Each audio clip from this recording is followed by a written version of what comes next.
کہ رفقا تو رفقا، آپ صلی اللہ علیہ وسلم کے دشمنوں کو بھی آپ صلی اللہ علیہ وسلم کی یکتائی و انفرادیت پر کبھی شک نہ گزرا۔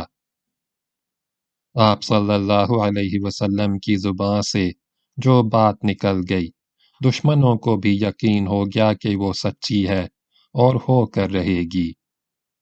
واقعات اس کی شہادت دیتے ہیں۔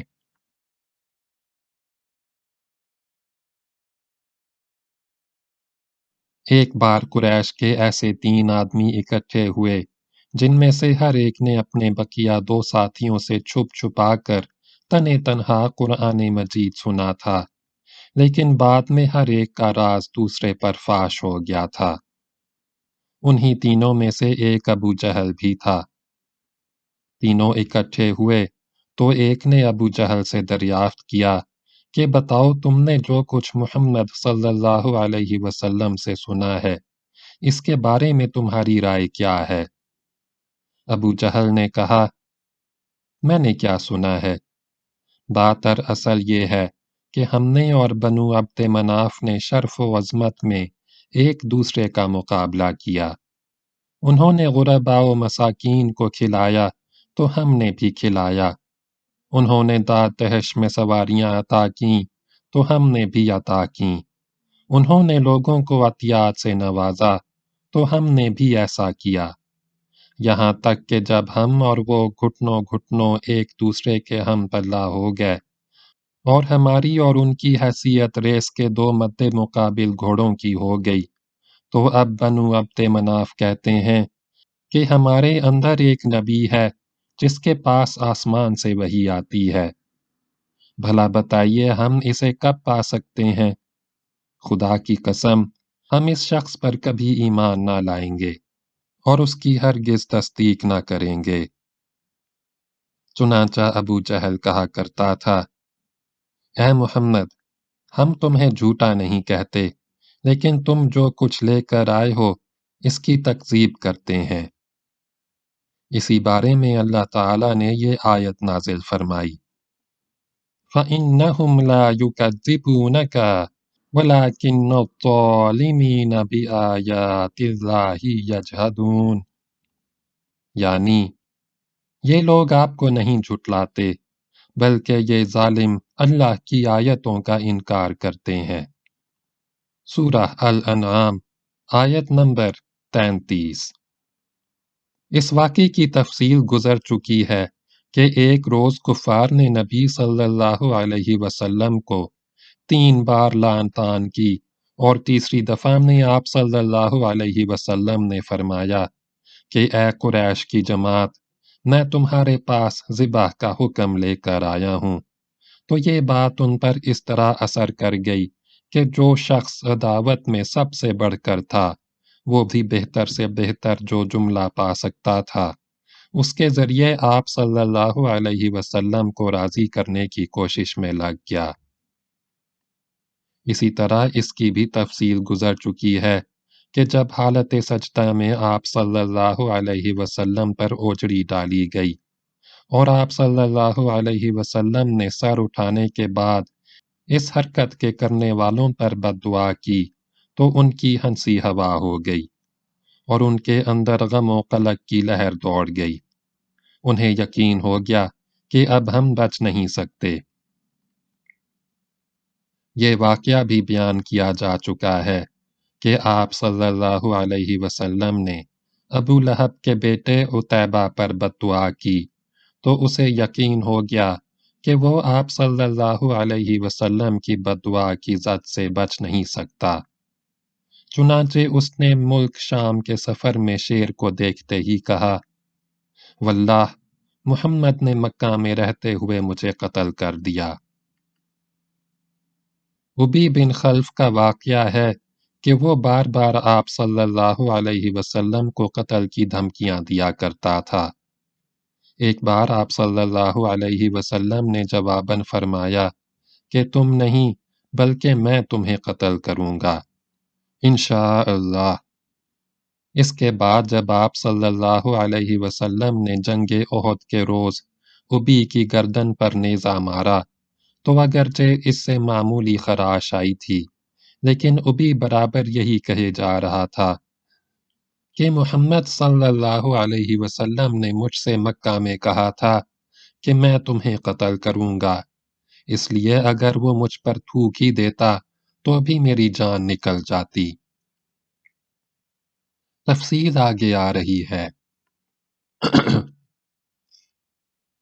اسی طرح ایک بار حضرت سعد بن معاذ نے مکے میں امیہ بن خلف سے کہہ دیا کہ میں نے رسول اللہ صلی اللہ علیہ وسلم کو یہ فرماتے ہوئے سنا ہے کہ مسلمان تمہیں قتل کریں گے، تو اس سے امیہ پر سخت گھبراہٹ طاری ہو گئی، جو مسلسل قائم رہی، چنانچہ اس نے عہد کر لیا کہ وہ مکے سے باہر ہی نہ نکلے گا، اور جب جنگ بدر کے موقع پر ابو جہل کے اصرار سے مجبور ہو کر نکلنا پڑا تو اس نے مکے کا سب سے تیز رو اونٹ خریدا تاکہ خطرے کی علامات ظاہر ہوتے ہی چمپت ہو جائے۔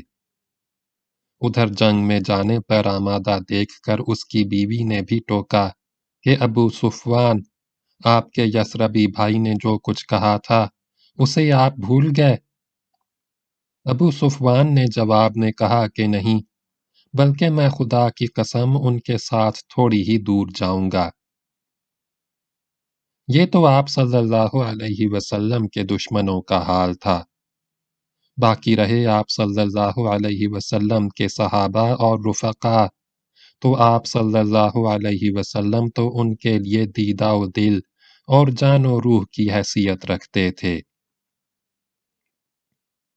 ان کے دل کی گہرائیوں سے آپ صلی اللہ علیہ وسلم کے لیے حب صادق کے جذبات اس طرح ابلتے تھے جیسے نشیب کی طرف پانی بہتا ہے، اور جان و دل اس طرح آپ صلی اللہ علیہ وسلم کی طرف کھنچتے تھے جیسے لوہا مقناطیس کی طرف کھنچتا ہے۔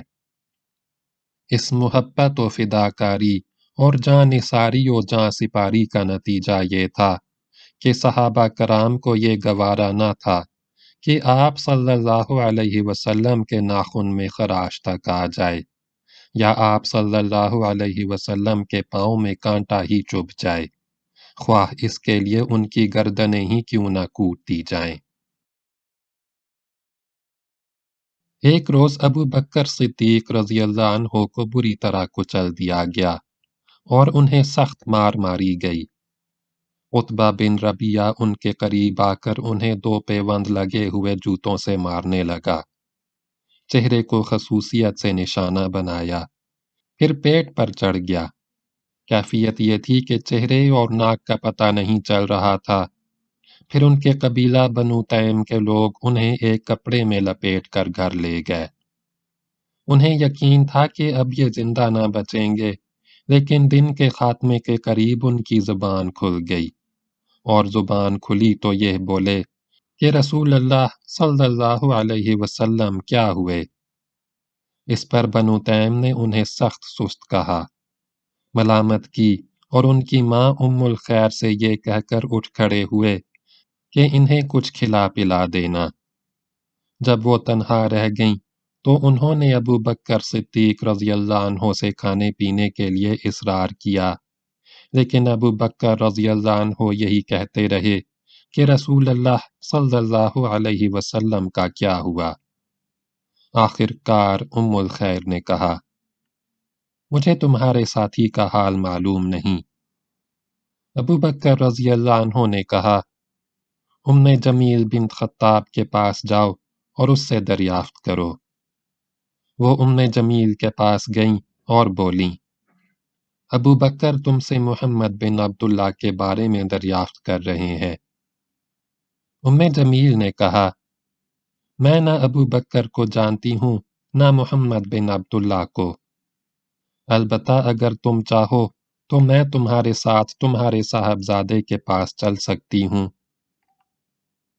ام الخیر نے کہا، بہتر ہے۔ اس کے بعد جمیل ان کے ہمراہ آئیں۔ دیکھا تو ابو بکر رضی اللہ عنہ انتہائی خستہ حال پڑے تھے۔ پھر قریب ہوئیں تو چیخ پڑیں اور کہنے لگیں، جس قوم نے آپ کی یہ درگت بنائی ہے وہ یقیناً بدقماش اور کافر قوم ہے۔ مجھے امید ہے کہ اللہ آپ کا بدلہ ان سے لے کر رہے گا۔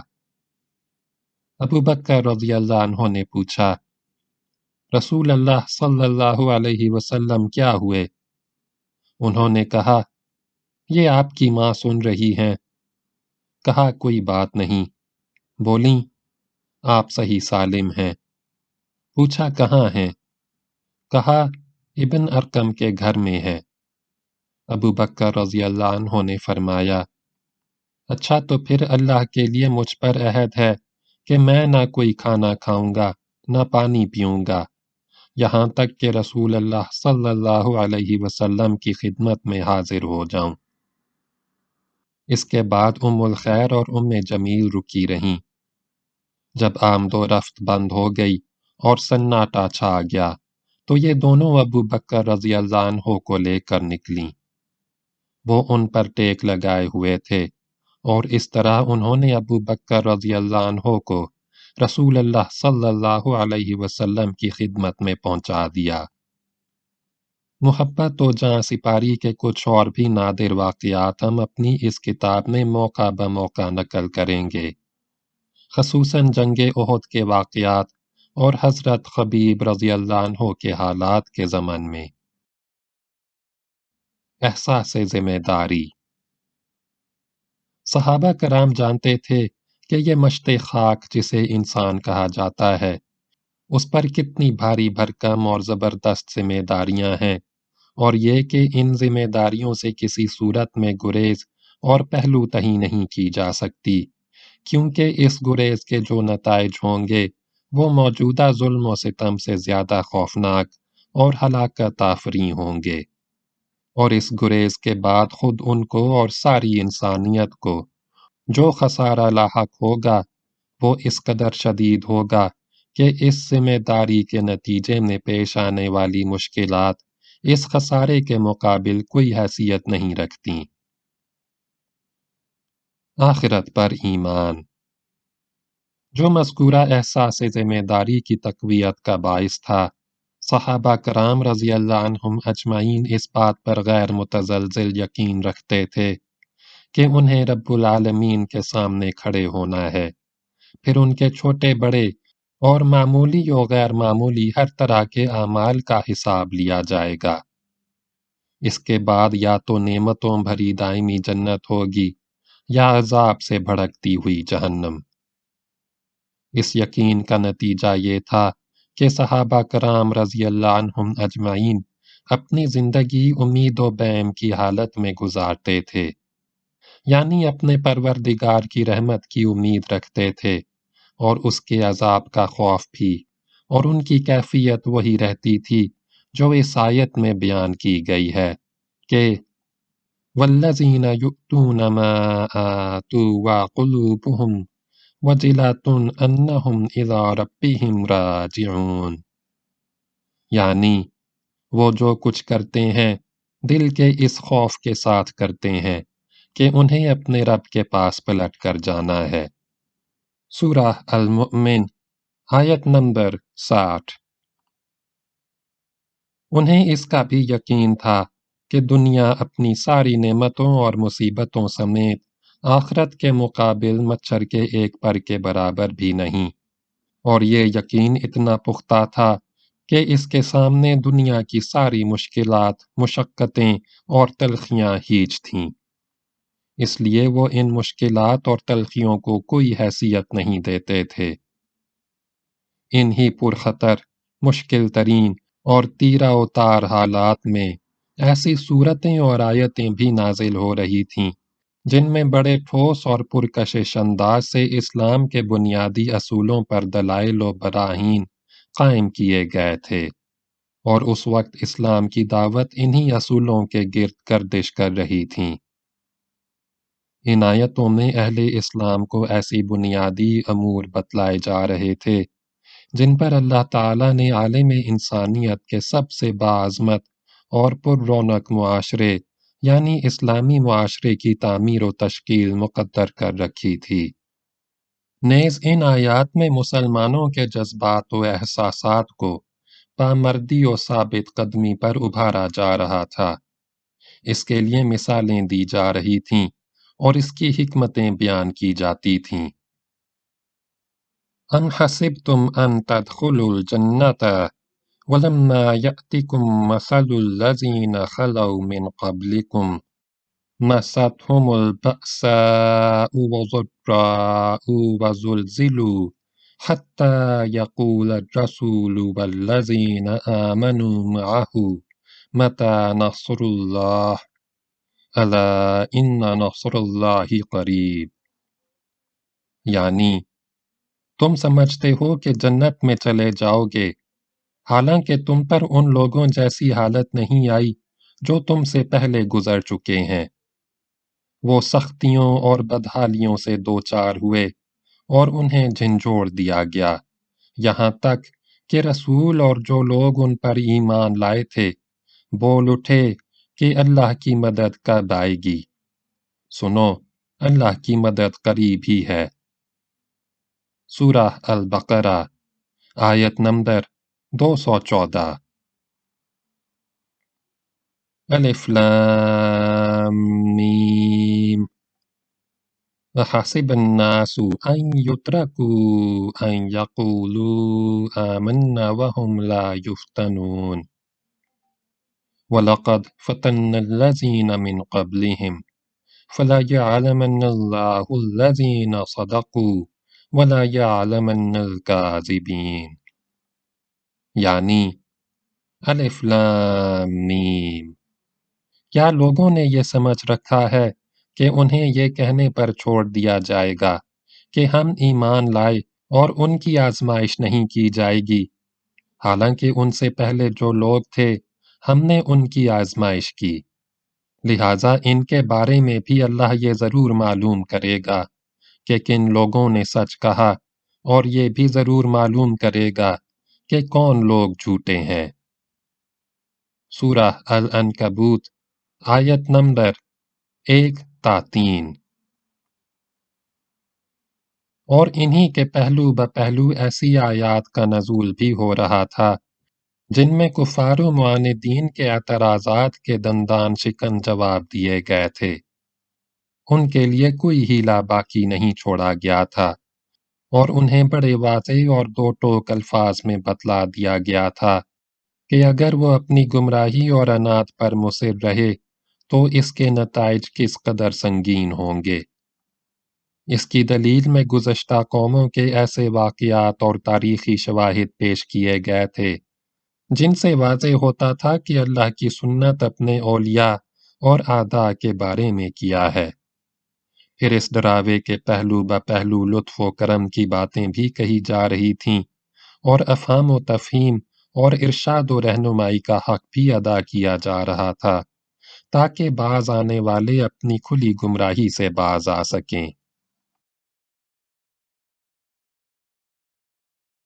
در حقیقت قرآن مسلمانوں کو ایک دوسری ہی دنیا کی سیر کراتا تھا، اور انہیں کائنات کے مشاہد، ربوبیت کے جمال، الوہیت کے کمال، رحمت و رافت کے آثار و لطف و رضا کے ایسے ایسے جلوے دکھاتا تھا کہ ان کے جذب و شوق کے آگے کوئی رکاوٹ برقرار ہی نہ رہ سکتی تھی۔ پھر انہی آیات کی تہ میں مسلمانوں سے ایسے ایسے خطاب بھی ہوتے تھے جن میں پروردگار کی طرف سے رحمت و رضوان اور دائمی نعمتوں سے بھری ہوئی جنت کی بشارت ہوتی تھی، اور ظالم و سرکش دشمنوں اور کافروں کے ان حالات کی تصویر کشی ہوتی تھی کہ وہ رب العالمین کی عدالت میں فیصلے کے لیے کھڑے کیے جائیں گے، ان کی بھلائیاں اور نیکیاں ضبط کر لی جائیں گی، اور انہیں چہروں کے بل گھسیٹ کر یہ کہتے ہوئے جہنم میں پھینک دیا جائے گا کہ لو جہنم کا لطف اٹھاؤ۔ کامیابی کی بشارتیں۔ ان ساری باتوں کے علاوہ مسلمانوں کو اپنی مظلومیت کے پہلے ہی دن سے، بلکہ اس کے بھی پہلے سے معلوم تھا کہ اسلام قبول کرنے کے معنی یہ نہیں ہے کہ دائمی مصائب اور ہلاکت خیزیاں مول لے لی گئیں، بلکہ اسلامی دعوت روز اول سے جاہلیت و جہلا اور اس کے ظالمانہ نظام کے خاتمے کے عزائم رکھتی ہے، اور اس دعوت کا ایک اہم نشانہ یہ بھی ہے کہ وہ روئے زمین پر اپنا اثر و نفوذ پھیلائے اور دنیا کے سیاسی موقف پر اس طرح غالب آ جائے کہ انسانی جمعیت اور اقوام عالم کو اللہ کی مرضی کی طرف لے جا سکے اور انہیں بندوں کی بندگی سے نکال کر اللہ کی بندگی میں داخل کر سکے۔ قرآن مجید میں یہ بشارتیں کبھی اشارتاً اور کبھی صراحتاً نازل ہوتی تھیں۔ چنانچہ ایک طرف حالات یہ تھے کہ مسلمانوں پر پوری روئے زمین پر اپنی ساری وسعتوں کے باوجود تنگ بنی ہوئی تھی، اور ایسا لگتا تھا کہ اب وہ پنپ نہ سکیں گے بلکہ ان کا مکمل صفایا کر دیا جائے گا۔ مگر دوسری طرف انہی حوصلہ شکن حالات میں ایسی آیات کا نزول بھی ہوتا رہتا تھا جن میں پچھلے انبیاء کے واقعات اور ان کی قوم کی تکذیب و کفر کی تفصیلات مذکور ہوتی تھیں، اور ان آیات میں ان کا جو نقشہ کھینچا جاتا تھا وہ بعینہ وہی ہوتا تھا جو مکے کے مسلمانوں اور کافروں کے مابین درپیش تھا۔ اس کے بعد یہ بھی بتایا جاتا تھا کہ ان حالات کے نتیجے میں کس طرح کافروں اور ظالموں کو ہلاک کیا گیا اور اللہ کے نیک بندوں کو روئے زمین کا وارث بنایا گیا۔ اس طرح ان آیات میں واضح اشارہ ہوتا تھا کہ آگے چل کر اہل مکہ ناکام و نامراد رہیں گے اور مسلمان اور ان کی اسلامی دعوت کامیابی سے ہمکنار ہوگی۔ پھر انہی حالات و ایام میں بعض ایسی بھی آیتیں نازل ہو جاتی تھیں جن میں صراحت کے ساتھ اہل ایمان کے غلبے کی بشارت موجود ہوتی تھی۔ مثلاً اللہ تعالیٰ کا ارشاد ہے، وَلَقَدْ سَبَقَتْ كَلِمَتُنَا لِعِبَادِنَا الْمُرْسَلِينَ إِنَّهُمْ لَهُمُ الْمَنْصُورُونَ وَإِنَّ جُنْدَنَا لَهُمُ الْغَالِبُونَ فَتَوَلَّ عَنْهُمْ حَتَّى حِينٍ وَأَبْصِرْهُمْ فَسَوْفَ يُبْصِرُونَ أَفَبِعَذَابِنَا يَسْتَعْجِلُونَ فَإِذَا نَزَلَ بِسَاحَتِهِمْ فَسَاءَ صَبَاحُ الْمُنذَرِينَ۔ یعنی اپنے فرستادہ بندوں کے لیے ہمارا پہلے ہی یہ فیصلہ ہو چکا ہے کہ ان کی ضرور مدد کی جائے گی اور یقیناً ہمارا ہی لشکر غالب رہے گا۔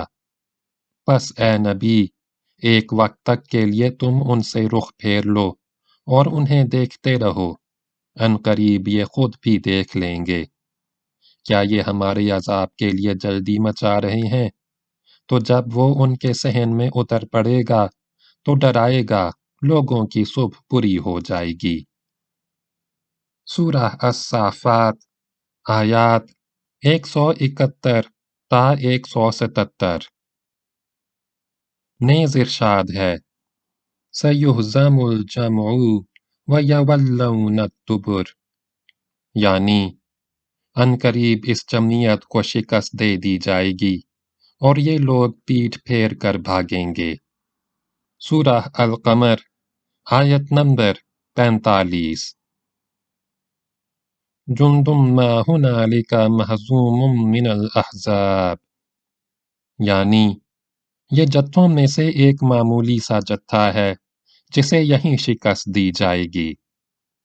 سورہ صاد آیت نمبر 11۔ مہاجرین حبشہ کے بارے میں ارشاد ہوا، وَالَّذِينَ هَاجَرُوا فِي اللَّهِ مِن بَعْدِ مَا ظُلِمُوا لَنُبَوِّئَنَّهُمْ فِي الدُّنْيَا حَسَنَةً وَلَأَجْرُ الْآخِرَةِ أَكْبَرُ لَوْ كَانُوا يَعْلَمُونَ، یعنی جن لوگوں نے مظلومیت کے بعد اللہ کی راہ میں ہجرت کی، ہم انہیں یقیناً دنیا میں بہترین ٹھکانہ عطا کریں گے، اور آخرت کا اجر بہت ہی بڑا ہے اگر لوگ جانیں۔ سورہ النحل آیت نمبر 41۔ اسی طرح کفار نے رسول اللہ صلی اللہ علیہ وسلم سے حضرت یوسف علیہ السلام کا واقعہ پوچھا تو جواب میں ضمناً یہ آیت بھی نازل ہوئی، لَقَدْ كَانَ فِي يُوسُفَ وَإِخْوَتِهِ آیات للسائلین، یعنی یوسف اور ان کے بھائیوں کے واقعے میں پوچھنے والوں کے لیے نشانیاں ہیں۔ سورہ یوسف آیت نمبر 7۔ یعنی اہل مکہ جو آج حضرت یوسف علیہ السلام کا واقعہ پوچھ رہے ہیں، یہ خود بھی اسی طرح ناکام ہوں گے جس طرح حضرت یوسف علیہ السلام کے بھائی ناکام ہوئے تھے، اور ان کی سپر اندازی کا وہی حال ہوگا جو ان کے بھائیوں کا ہوا تھا۔ انہیں حضرت یوسف علیہ السلام اور ان کے بھائیوں کے واقعے سے عبرت پکڑنی چاہیے کہ ظالم کا حشر کیا ہوتا ہے۔ ایک جگہ پیغمبروں کا تذکرہ کرتے ہوئے ارشاد ہوا، وَقَالَ الَّذِينَ كَفَرُوا لِرُسُلِهِمْ لَنُخْرِجَنَّكُمْ مِنْ أَرْضِنَا أَوْ لَتَعُودُنَّ فِي مِلَّتِنَا فَأَوْحَى إِلَيْهِمْ رَبُّهُمْ لَنُهْلِكَنَّ الظَّالِمِينَ وَلَنُسْكِنَنَّكُمُ الْأَرْضَ مِنْ بَعْدِهِمْ ذَلِكَ لِمَنْ خَافَ مَقَامِ وَخَافَ وَعِيدِ، یعنی کفار نے اپنے پیغمبروں سے کہا کہ ہم تمہیں اپنی زمین سے ضرور نکال دیں گے، یا یہ کہ تم ہماری ملت میں واپس آ جاؤ۔ اس پر ان کے رب نے ان کے پاس وحی بھیجی کہ ہم ظالموں کو یقیناً ہلاک کر دیں گے۔ یہ وعدہ ہے اس شخص کے لیے جو میرے پاس کھڑے ہونے سے ڈرے اور میری وعید سے ڈرے۔ سورہ ابراہیم آیات 13 اور 14۔ اسی طرح جس وقت فارس و روم میں جنگ کے شعلے بھڑک رہے تھے اور کفار چاہتے تھے کہ فارسی غالب آ جائیں کیونکہ فارسی مشرک تھے، اور مسلمان چاہتے تھے کہ رومی غالب آ جائیں کیونکہ رومی بہرحال اللہ پر، پیغمبروں پر، وحی پر، آسمانی کتابوں پر اور یوم آخرت پر ایمان رکھنے کے دعوے دار تھے، لیکن غلبہ فارسیوں کو حاصل ہوتا جا رہا تھا۔ تو اس وقت اللہ نے یہ خوشخبری نازل فرمائی کہ چند برس بعد رومی غالب آ جائیں گے، لیکن اسی ایک بشارت پر اکتفا نہ کی بلکہ اس زمن میں یہ بشارت بھی نازل فرمائی کہ رومیوں کے غلبے کے وقت اللہ تعالی مومنین کی بھی خاص مدد فرمائے گا جس سے وہ خوش ہو جائیں گے، چنانچہ ارشاد ہے، وَيَوْمَئِذٍ يَفْرَحُ الْمُؤْمِنُونَ بِنَصْرِ اللَّهِ، یعنی اس دن اہل ایمان بھی اللہ کی ایک خاص مدد سے خوش ہو جائیں گے۔ سورہ الروم آیات 4 اور 5۔ اور آگے چل کر اللہ کی یہ مدد جنگ بدر کے اندر حاصل ہونے والی عظیم کامیابی اور فتح کی شکل میں نازل ہوئی۔ قرآن کے علاوہ خود رسول اللہ صلی اللہ علیہ وسلم بھی مسلمانوں کو وقتاً فوقتاً اس طرح کی خوشخبری سنایا کرتے تھے۔ چنانچہ موسم حج میں آپ اوکاز، موجنا اور ذوالمجاز کے بازاروں میں لوگوں کے اندر تبلیغ رسالت کے لیے تشریف لے جاتے تو صرف جنت ہی کی بشارت نہیں دیتے تھے بلکہ دو ٹوک لفظوں میں اس کا بھی اعلان فرماتے تھے، یا ایھا الناس قولوا لا الہ الا اللہ تفلحوا وتملکوا بها العرب وتدین لکم بها العجم فَإِذَا مُتُّمْ كُنْتُمْ مُلُوكًا فِي الْجَنَّةِ، یعنی لوگو لا الہ الا اللہ کہو، کامیاب رہو گے اور اس کی بدولت عرب کے بادشاہ بن جاؤ گے، اور اس کی وجہ سے عجم بھی تمہارے زیر نگیں آ جائے گا، پھر جب تم وفات پاؤ گے تو جنت کے اندر بادشاہ رہو گے۔ ترمذی۔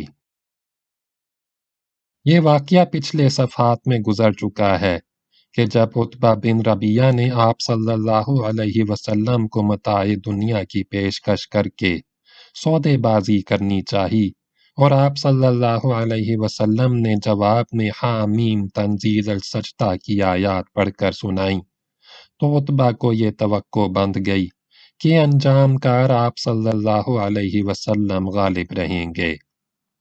اسی طرح ابو طالب کے پاس آنے والے قریش کے آخری وفد سے آپ صلی اللہ علیہ وسلم کی جو گفتگو ہوئی تھی اس کی بھی تفصیلات گزر چکی ہیں۔ اس موقع پر بھی آپ صلی اللہ علیہ وسلم نے پوری صراحت کے ساتھ فرمایا تھا کہ آپ صلی اللہ علیہ وسلم ان سے صرف ایک بات چاہتے ہیں جسے وہ مان لیں تو عرب ان کا تابع فرما بن جائے اور عجم پر ان کی بادشاہت قائم ہو جائے۔ حضرت خباب بن ارد کا ارشاد ہے کہ ایک بار میں خدمت نبوی صلی اللہ علیہ وسلم میں حاضر ہوا۔ آپ صلی اللہ علیہ وسلم کعبے کے سائے میں ایک چادر کو تکیہ بنائے تشریف فرما تھے۔ اس وقت ہم مشرکین کے ہاتھوں سختی سے دوچار تھے۔ میں نے کہا کیوں نہ آپ صلی اللہ علیہ وسلم اللہ سے دعا فرمائیں۔ یہ سن کر آپ صلی اللہ علیہ وسلم اٹھ بیٹھے۔ آپ صلی اللہ علیہ وسلم کا چہرہ سرخ ہو گیا اور آپ صلی اللہ علیہ وسلم نے فرمایا جو لوگ تم سے پہلے تھے ان کی ہڈیوں تک گوشت اور اعصاب میں لوہے کی کنگھیاں کر دی جاتی تھیں، لیکن یہ سختی بھی انہیں دین سے باز نہ رکھتی تھی۔ پھر آپ صلی اللہ علیہ وسلم نے فرمایا اللہ اس امر کو یعنی دین کو مکمل کر کے رہے گا یہاں تک کہ سوار صنع سے حضر موت تک جائے گا اور اسے اللہ کے سوا کسی کا خوف نہ ہوگا، البتہ بکری پر بھیڑیے کا خوف ہوگا۔ ایک روایت میں اتنا اور بھی ہے کہ لیکن تم لوگ جلدی کر رہے ہو۔ یاد رہے کہ یہ بشارتیں کچھ ڈھکی چھپی نہ تھیں بلکہ معروف و مشہور تھیں اور مسلمانوں ہی کی طرح کفار بھی ان سے واقف تھے۔ چنانچہ جب اسود بن مطلب اور اس کے رفقا صحابہ کرام کو دیکھتے تو تانا زنی کرتے ہوئے آپس میں کہتے کہ لیجئے آپ کے پاس روئے زمین کے بادشاہ آ گئے ہیں، یہ جلد ہی شاہان قیصر و کسریٰ کو مغلوب کر لیں گے۔ اس کے بعد وہ سیٹیاں اور تالیاں بجاتے۔ بہرحال صحابہ کرام رضی اللہ عنہم اجمعین کے خلاف اس وقت ظلم و ستم اور مصائب و آلام کا جو ہماگیر طوفان برپا تھا، اس کی حیثیت حصول جنت کی ان یقینی امیدوں اور تابناک و پروقار مستقبل کی ان بشارتوں کے مقابل اس بادل سے زیادہ نہ تھی جو ہوا کے ایک ہی جھٹکے سے بکھر کر تحلیل ہو جاتا ہے۔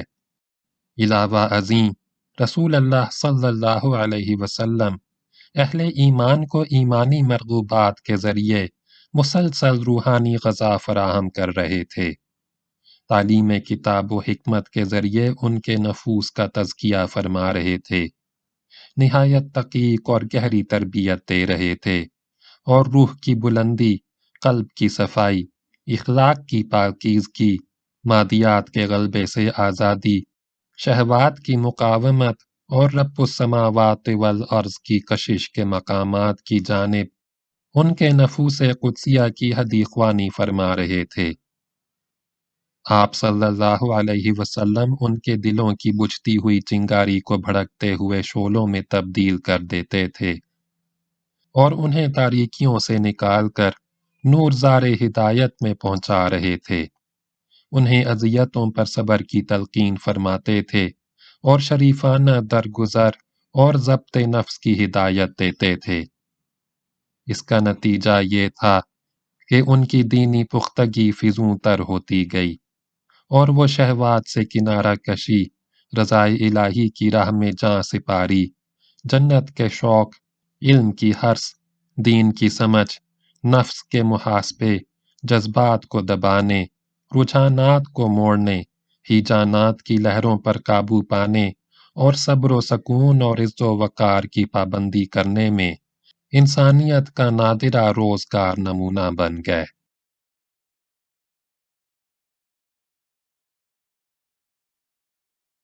بقیہ اگلی ویڈیو میں سنیں۔